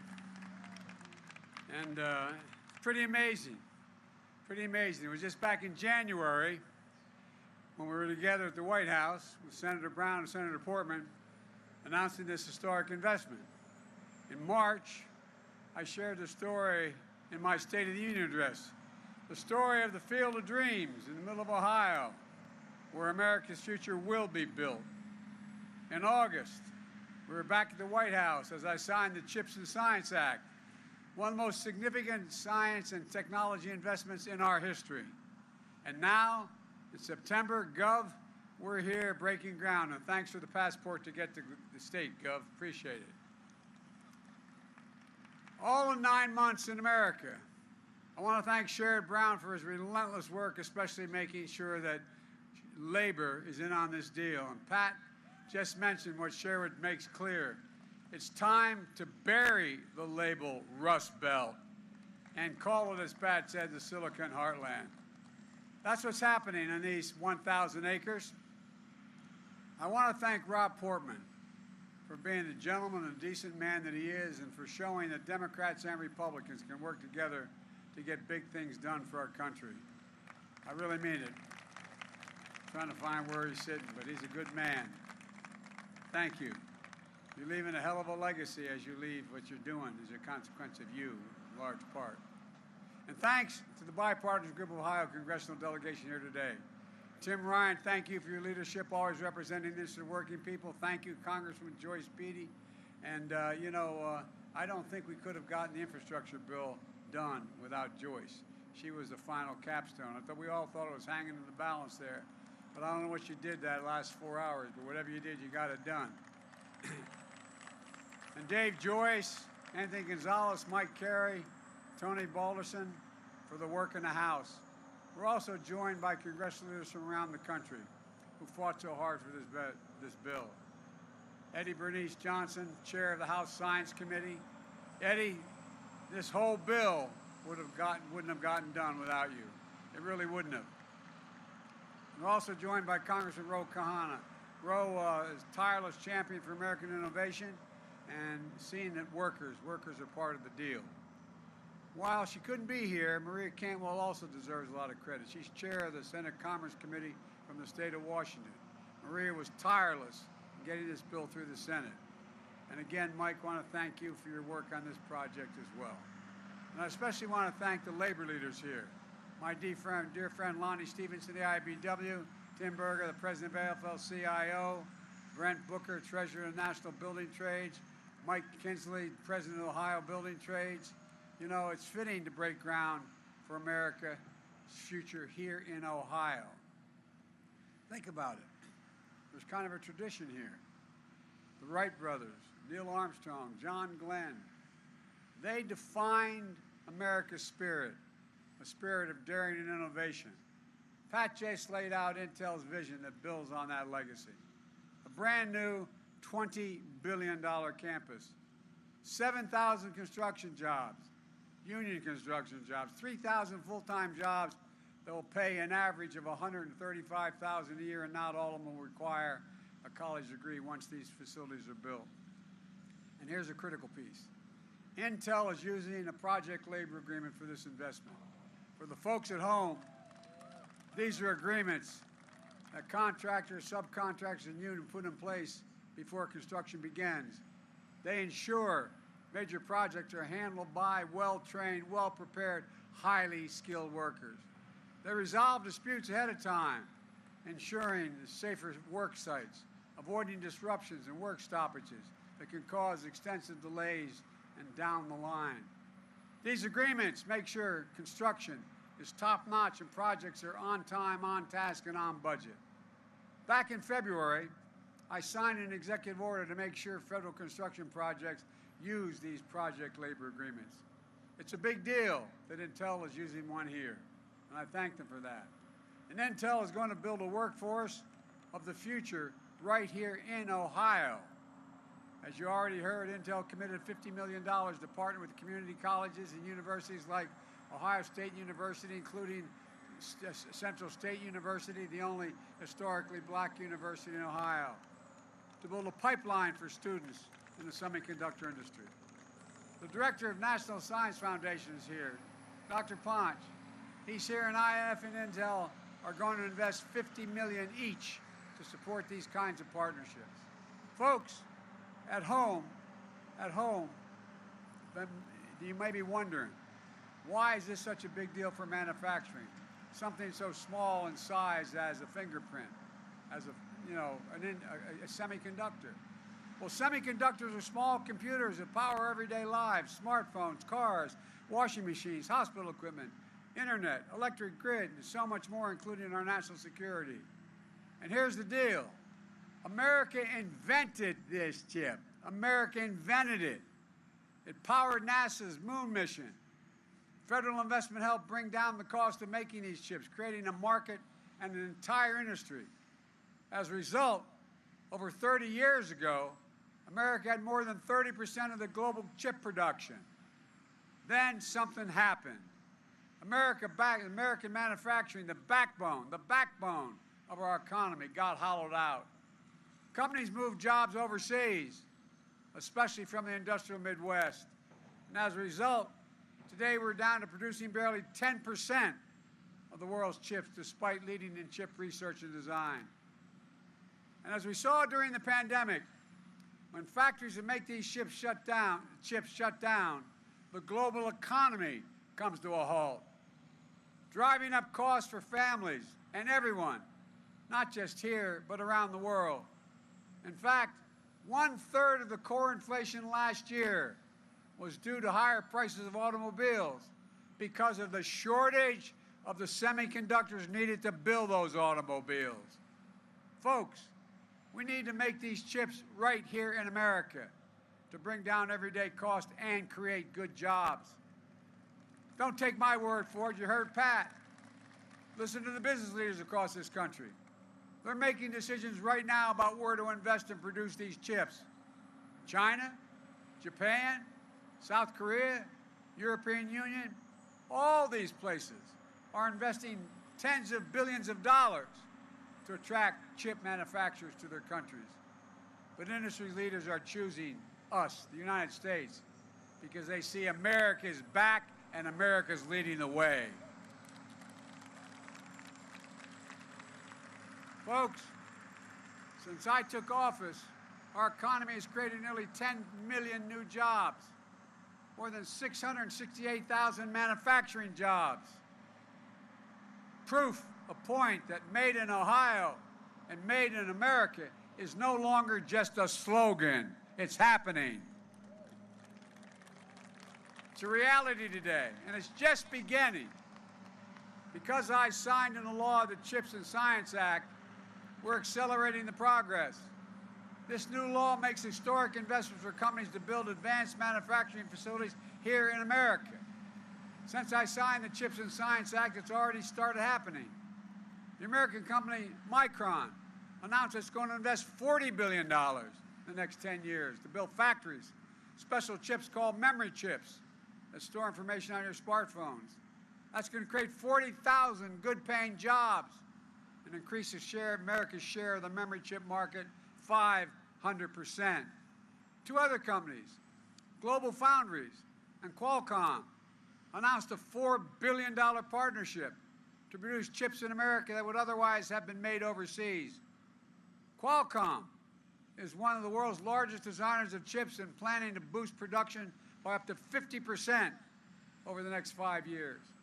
Today, in North Carolina, Wolfspeed is investing $5 billion to make chip devices for electric vehicles that are going to create 1,800 good-paying jobs over 5 years.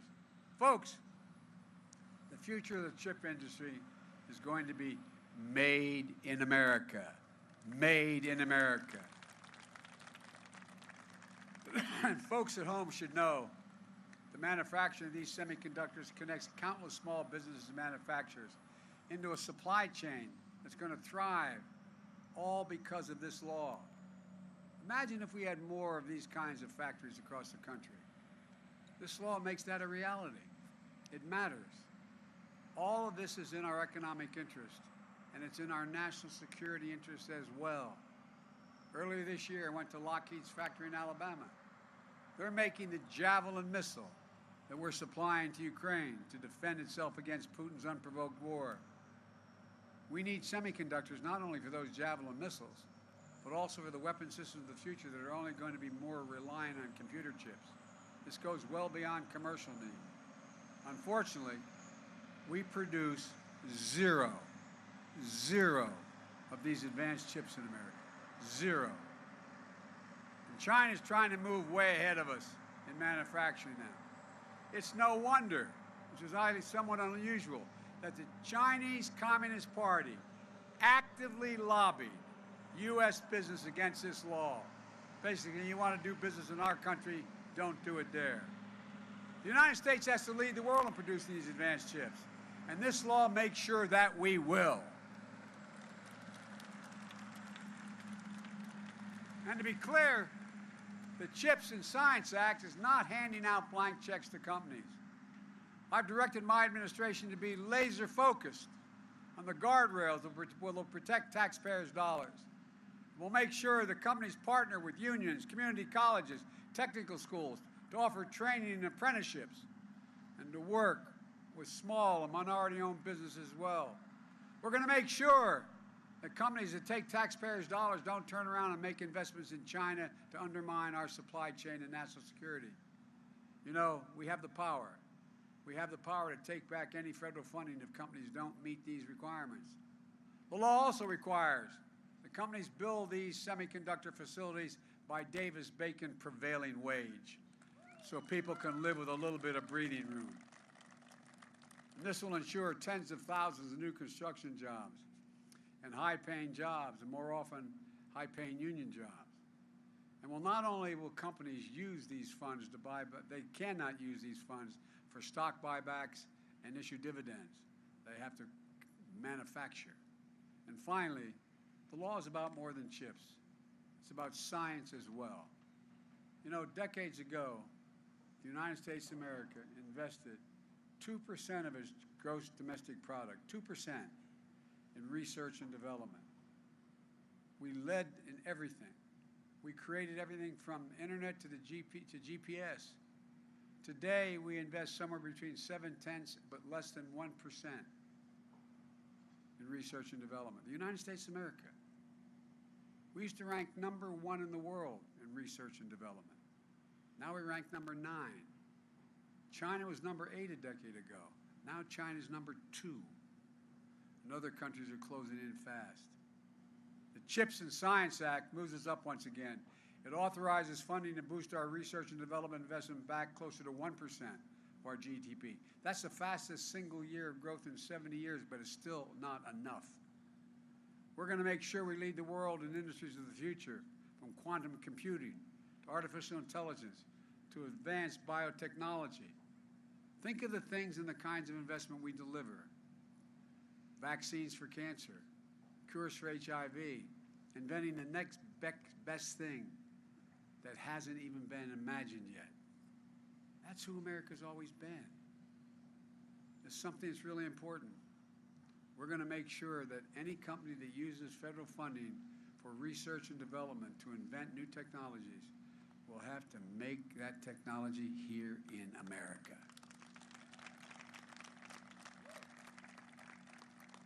And that means we will invent it in America and make it in America.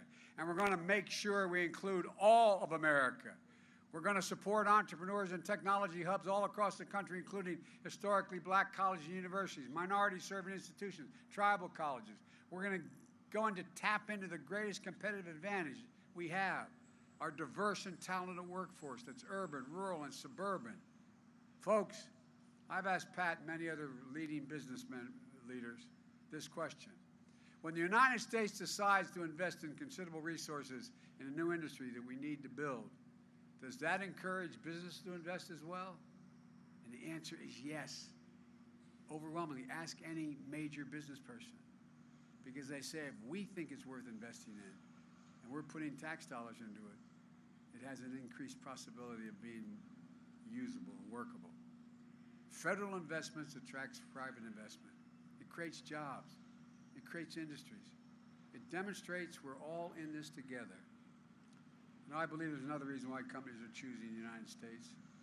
It's because we're better positioned globally than we have ever been in a long, long time. We've seen a faster, stronger economic recovery than any other advanced nation on earth. I met with one of the leading companies, research companies in South Korea. I asked why they're going to invest billions of dollars in the United States. He said, because you're the most secure nation in the world.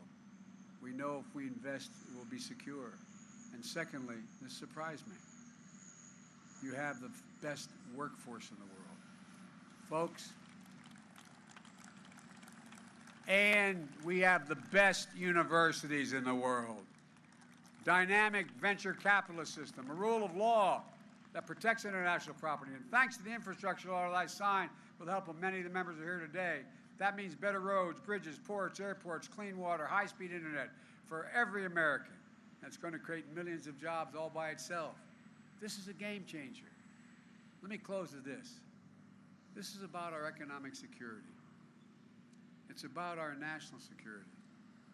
It's about good paying union jobs you can raise a family on, as my dad was saying, have a little bit of breathing room. Jobs now. Jobs for the future. Jobs in every part of the country. We're not going to leave a part behind. There's no need to not develop the whole country. Jobs that show the industrial Midwest is back. The industrial Midwest is back. And that's what you'll see in this field of dreams. PhD engineers in science alongside community college graduates, skilled craftsmen, men and women, people of all ages, races, and backgrounds with advanced degrees or no degrees, working side by side doing the most sophisticated manufacturing that's ever been done. Pat was explaining to me what these are going to look like. Correct me if I'm wrong, Pat, but I was impressed. You're going to dig down 60 feet, 10 football fields long. You're going to make that all cement. You're going to use that as basis to build on, because you need security, you need stability for what you have on top, and you're going to build up stories beyond. I mean, this is incredible. Making a tiny computer chip, the size of a fingertip. They're showing what we've always believed. And I want to emphasize this, and I'll get out of your hair. And I mean this. You've heard me say this for a long time. There is nothing, I mean this from the bottom of my heart, there is nothing, not a single thing beyond our capacity as a nation if we do it together as the United States of America. And that's what we're going to do. This is an inflection point in everything. We're going to look back on this period 20 years from now and say, that's when it began to change. God bless you all, and may God protect our troops. Thank you, thank you, thank you. And Pat, thank you.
Just a couple housekeeping items. We would like you to continue to stay where you are until the presidential motorcade has departed. I've been honored to celebrate this transformative moment with all of you today. We thank all of our guests and speakers today. We want you to hold tight in the tent until the president's motorcade has departed. And once they have left the premises, we will begin our shuttle service back to where we all started this morning. Again, thank you so much for being here today.